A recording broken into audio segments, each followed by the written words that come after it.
Sejam todos bem-vindos ao canal Escola Dominical Brasil. Meu nome é Vanderlei Claudiano e hoje eu vou compartilhar com vocês Isaías capítulo 58, que fala sobre o jejum.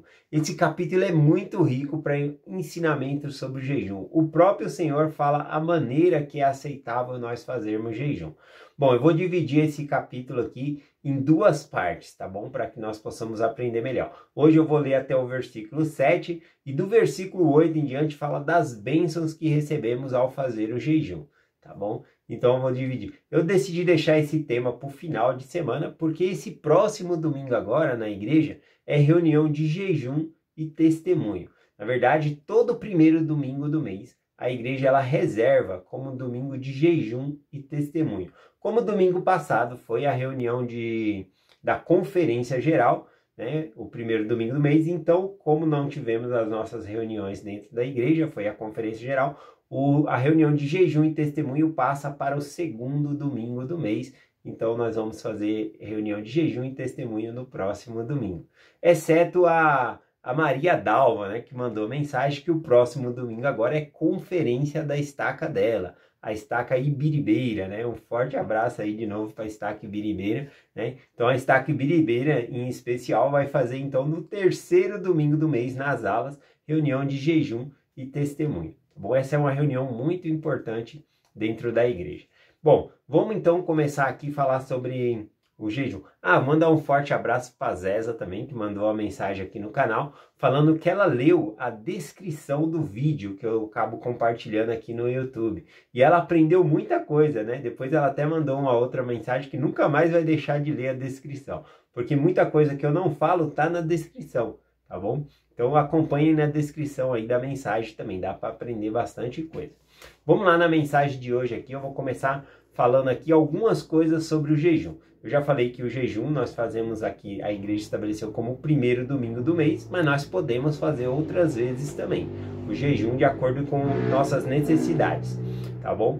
Outra coisa sobre o jejum, né, é que nós tiramos os nossos apetites, ou dominamos, né, melhor falar assim, dominamos os nossos apetites físicos e aumentamos a nossa espiritualidade, né? Dentro das escrituras a gente consegue observar que homens que têm uma grande experiência espiritual lhe faltam as forças, né? Daniel, também teve Joseph Smith, né?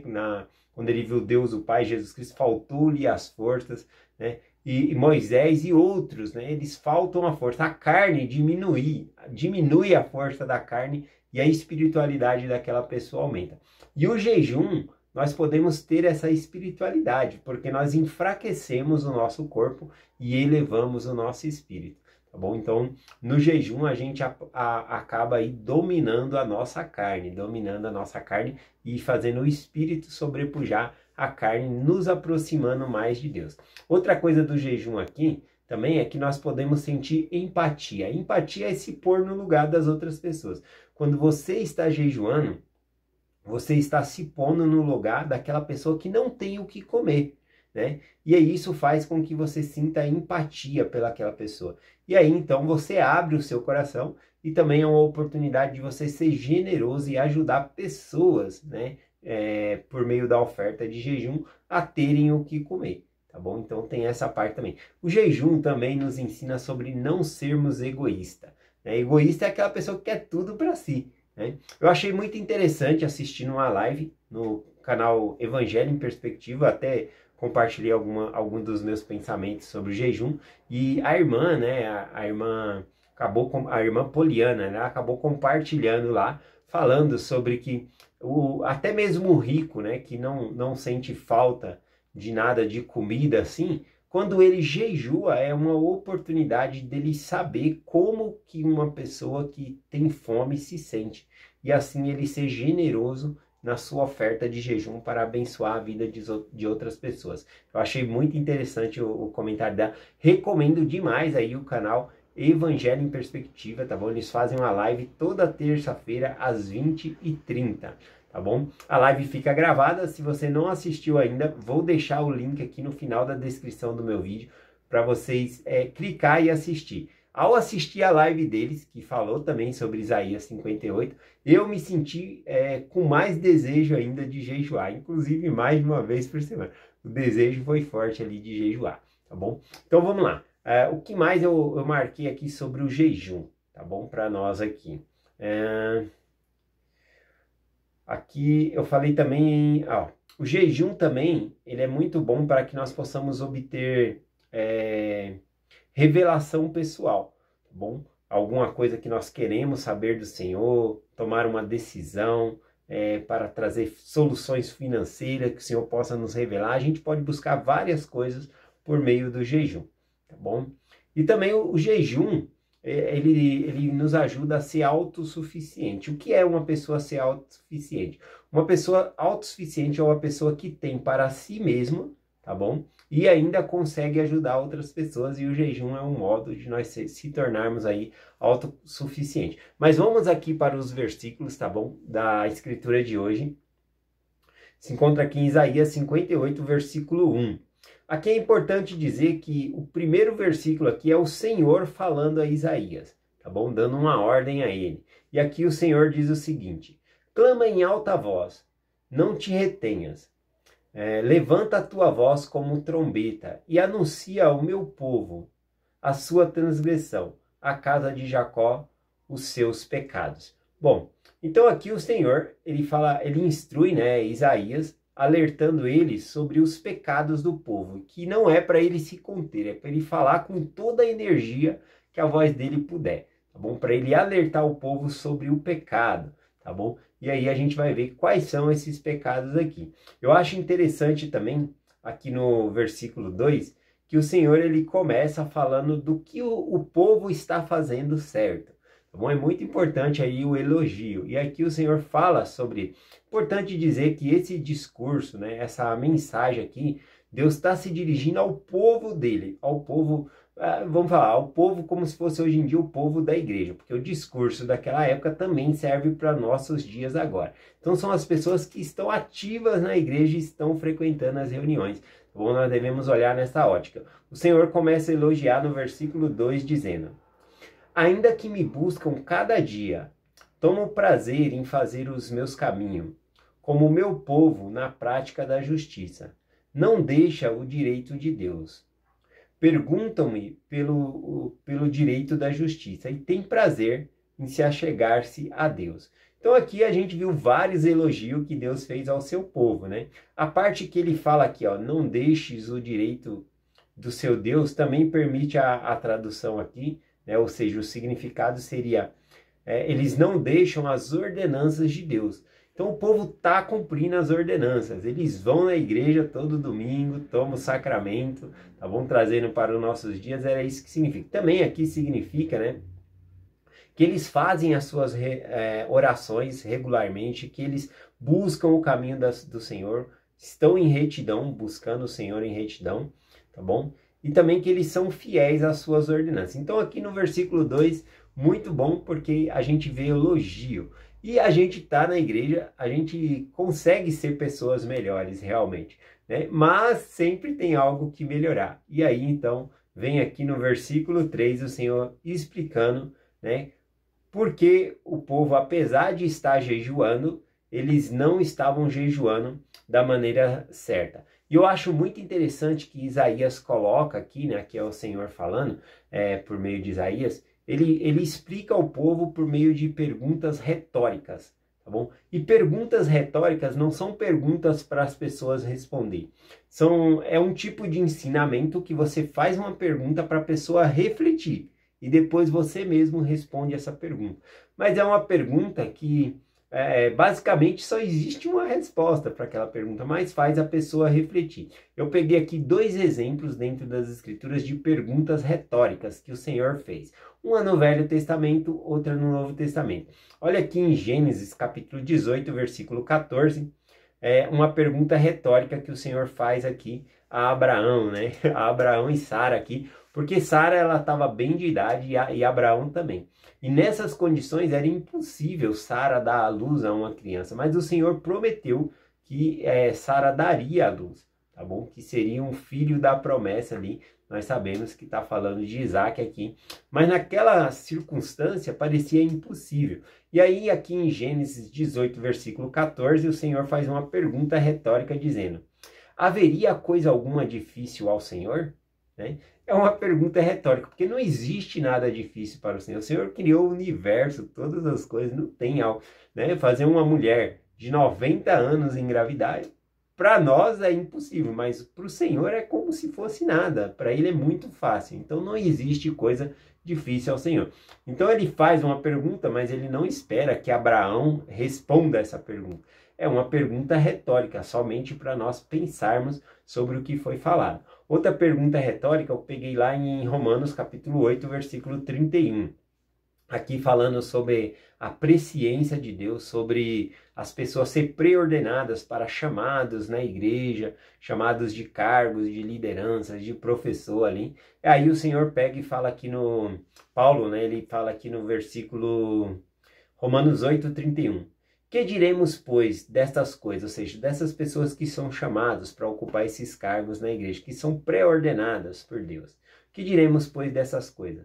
Se Deus é por nós, quem será contra nós? É uma pergunta retórica, né? Aqui no grego, né, quando ele fala se Deus é por nós, na verdade, no grego deveria estar escrito assim, já que Deus é por nós, porque não é uma dúvida que ele está colocando aqui. Tá bom? Ele está falando, já que Deus é por nós, quem será contra nós? Se Deus escolheu você para estar nesse chamado, para ajudar a obra do Senhor e ir à frente, quem vai te impedir? Né? Se Deus é contigo, né? Já que Deus é contigo, quem vai impedir você? Ninguém, tá bom?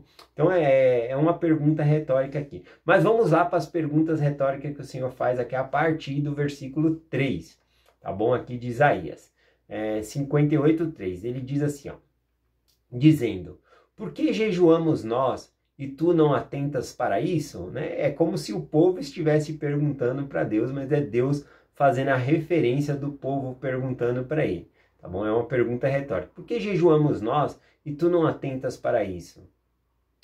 Por que afligimos a nossa alma e tu não sabes? Né? É como se falar, por que nós está jejuando aqui, Senhor, e você não está ouvindo os nossos pedidos? A gente está afligindo nossa alma, o Senhor não está vendo que a gente está jejuando? Né? Dizem que esse discurso aqui, Isaías 58, ele foi feito, né, na época do Yom Kippur. É uma época em que era um jejum nacional que eles faziam ali. Então eles estavam jejuando, clamando ao Senhor por algo. E aqui eles estão dizendo ao Senhor, né? Por que o Senhor não ouve o nosso jejum? Você não está vendo que a gente está jejuando? Então duas perguntas retóricas aqui que o Senhor faz que ele mesmo responde, né? Ele diz assim, eis que no dia em que jejuais achais o vosso contentamento.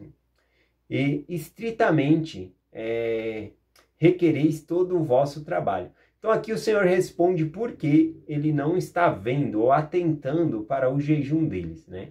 Aqui quando diz aqui, eis que no dia em que jejuais achai o vosso contentamento, significa que o povo, quando estava jejuando, eles buscavam ainda o seu próprio prazer. Seria como eu hoje em dia estar jejuando e ir jogar videogame, né? Ou ir assistir Netflix, um filme ou coisa assim. O dia de jejum, independentemente se for o domingo, se você estiver jejuando um dia extra aí no meio da semana, ele tem que ser um dia consagrado. O jejum, ele é um dia separado para Deus, tá bom? Nós temos o primeiro domingo do mês que nós jejuamos, mas se você também estiver jejuando outro dia da semana, ele tem que ser separado, tá bom? Não é um dia para você se divertir, jogar videogame ou fazer outras coisas do seu interesse, tá bom? É um dia que você deve se concentrar mais nas coisas do Senhor, ler mais as Escrituras, pensar nas famílias que você ministra, pensar em pessoas para mandar mensagens de consolo e assim por diante, tá bom? Então aqui o Senhor está falando, olha, quando vocês estão jejuando, vocês estão pensando no seu próprio contentamento, no seu próprio prazer, vocês estão fazendo coisas nesse dia que é separado para jejuar. E eu não gosto disso, é como se o Senhor estivesse dizendo isso, tá bom? Então aqui no versículo 3 ele fala desse contentamento e também ele fala do estritamento, requereis de vosso trabalho. Também, como o dia do Senhor, tá bom? O que acontece? Não é um dia de você estar fazendo outros tipos de trabalho. E também o Senhor estava descontente porque às vezes eles não trabalhavam, mas colocavam os seus servos para trabalhar. Então não é esse o tipo de jejum que o Senhor ele estava querendo aqui. Então o Senhor está repreendendo. Observe que ele está falando a quem? Ao povo do convênio, ao povo da igreja, tá bom? Então é aquela pessoa que está indo na igreja, né, que está devolvendo seu dízimo, está fazendo as coisas certas, mas na hora do jejum o Senhor está recriminando aqui. A pessoa está jejuando, está dando a oferta de jejum, porém a pessoa não está guardando o jejum da maneira que o Senhor está requerendo, ou seja, está buscando os seus próprios prazeres aqui, tá bom? Ou quebrando o dia do Senhor aí, fazendo outras coisas que devem ser reservadas, né? Tá bom? O dia do Senhor ele deve ser reservado para concentrar-se em Deus, ou seja, ler mais as Escrituras e estudar, fazer visitas e assim por diante. Vamos continuar aqui o versículo 4. O versículo 4 também fala aqui, ele continua explicando detalhes sobre o jejum, as razões erradas por quais as pessoas estão jejuando, tá bom? Ele diz assim: eis que para contendas e debates jejuais, e para dardes punhadas impiamente. Não jejueis como hoje, para fazer ouvir a vossa voz o alto.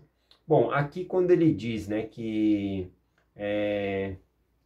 eis que para contendas combateis e jejuais, significa aqui que eles estão jejuando para impressionar uns aos outros com sua espiritualidade. E o Senhor condena isso, tá bom? O Senhor condena esse tipo de coisa. A gente vai ler nos versículos mais para baixo aqui, explicando um pouco sobre isso. Mas é sobre isso aqui que vai falando aqui. Também ele recondena aqui de novo sobre o seu próprio contentamento, né? De jejum. Isso faz com que anule o jejum, tá bom? Se nós estamos buscando o nosso próprio prazer, isso anula o jejum. É isso que ele está dizendo aqui. O versículo 5. O versículo 5 diz assim, ó: seria este o jejum que eu escolheria? Que o homem por um dia aflige a sua alma, que incline a sua cabeça com um junco e estenda debaixo de si pano de saco e cinza. Então o Senhor está falando, seria esse o jejum que eu estou escolhendo de vocês? Que o homem aflige a sua alma? Será que é isso que Deus ele quer? Que a gente fique triste? A gente fica padecendo, eu estou com fome aqui, estou sem comer? Não é esse o tipo de jejum que ele está dizendo que nós devemos fazer. Mas era o tipo de jejum que o povo estava fazendo aqui. Ele faz algumas metáforas aqui, né? Ele fala assim, ó, que aflige a sua alma, que incline a cabeça como junco. O junco, né, é aquela planta que nasce ali, e que ele tem na ponta dele ele é bem pesado, né, o junco. E aí o que acontece? Quando ele cresce, que ele tá grandão, ele fica pesado ali a parte da cabeça e ele inclina, né? Então seria como nós, assim, andar cabisbaixo. Você tá jejuando, mas tá andando triste, cabisbaixo, né? Não é esse o sentido do jejum aqui, como ele falou, né? Inclinar a sua cabeça como um junco. Ou seja, aqui, estenda debaixo de si panos de saco e cinza. Pano de saco e cinza era um sinal de luto, quando as pessoas faziam isso. Mas o jejum não é um dia de luto. Então não era para eles jejuar, para mostrar para as outras pessoas que eles estavam jejuando. Jesus Cristo condena esse tipo de prática lá no Sermão da Montanha, em Mateus 6, do versículo 16 ao 18. Né? Jesus Cristo diz assim: quando jejuardes, não vos mostrais contristado, como os hipócritas, porque desfiguram o seu rosto, para que aos homens pareçam que jejuam. Em verdade vos digo que já receberam o seu galardão, porque eles queriam a glória dos homens. Ele queria que as outras pessoas vissem que eles estavam jejuando, então eles já ganharam essa glória, porque as pessoas estavam vendo, porque eles desfiguravam o rosto para mostrar um tipo de religiosidade, né? Para mostrar que eram religiosos.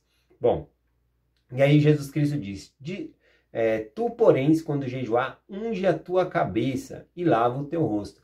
Então, naquela época, né, no Velho Testamento, como no Novo também, ungir a cabeça significa com óleo, e o óleo é perfumado, então significa passar perfume, né? Em nossos dias seria, toma um banho, lá que não tinha água em abundância assim, então eles não tomavam banho todo dia, né? Mas aqui significa, toma um banho, lava o seu rosto. Não é para mostrar para as outras pessoas que você está triste. Não é esse o propósito do jejum. Então o Senhor está condenando esse tipo de prática aqui, tá bom? Então, nós falamos aqui do versículo 5, tem alguns significados aqui também no versículo 6. Diz aqui, ó, porventura não é este o jejum que escolhi? Então, o Senhor aqui começa a falar do tipo de jejum que ele escolheu. Que solte as ligaduras da impiedade, que desfaça as cordas do jugo, e que deixes livre o quebrantado, e despedaces todo o junco. Bom, soltar as ligaduras da impiedade aqui significa livrar-se da escravidão do pecado, tá bom? O jejum, né, é um processo também, o pecado é o que nos prende. O jejum também é uma oportunidade de nós nos arrependermos de coisas erradas. Tá bom? Quando nós estamos jejuando, é um momento de nós refletirmos nossa vida para mudar a nossa vida também e nos tornar melhores discípulos de Jesus Cristo. Então é isso que significa aqui sobre soltar as ligaduras da impiedade. Bom, quando eles falam aqui desfazer as ataduras do jugo, o jugo é aquilo algo pesado que está sobre ele, é deixar livre o oprimido, tá bom? É esse o significado aqui. As ataduras seria como faixas, né? Livra-se desse peso que está te deixando. É se livrar do peso do pecado, das coisas assim, tá bom? Bom, vamos lá aqui. Nós estamos no versículo 6, vamos para o versículo 7 aqui para finalizar. Aí amanhã nós vem com a parte das bênçãos aqui, ó. Porventura não é também que reparta o teu pão com o faminto, que recolhe em tua casa os pobres e desterrados? Bom, repartir o pão com o faminto nós sabemos que é ser generoso, né, na oferta de jejum, ajudar outras pessoas a ter o seu alimento, conforme falamos lá em cima. Aqui quando fala recolhas na tua casa os pobres desterrados, os pobres desterrados aqui, deixa eu ver se eu peguei o significado aqui. Bom, o termo os pobres abandonados refere-se aos desabrigados. E aí tem uma outra parte que ele fala aqui, e vendo nu o cubras, e não te esconda da tua carne. O vendo nu, né, significa aqui dizer que dos bens materiais. Como Jó, né, que perdeu todos os seus bens materiais, aí ele disse para Deus, né, nu saí do ventre da minha mão, da minha mãe, e nu tornarei para lá, tá bom? Então, o nu aqui seria desprovido de bens materiais. Então, vendo o nu, a gente deve cobrir esse nu também. E aqui o final, né? Não te esconda da tua carne. O que significa isso? Não te esconda da tua carne significa não se esquecer da sua carne mesmo, dos seus parentes, tá bom? Não é só ajudar as outras pessoas, a gente tem que sempre ajudar também os nossos parentes e atentar para as necessidades dele, tá bom? Então hoje eu vou parar aqui no versículo 7 e amanhã a gente vai falar sobre as bênçãos que advêm por meio do jejum a partir do versículo 8 aqui. Eu deixo essa mensagem com vocês, em nome de Jesus Cristo. Amém. Até amanhã.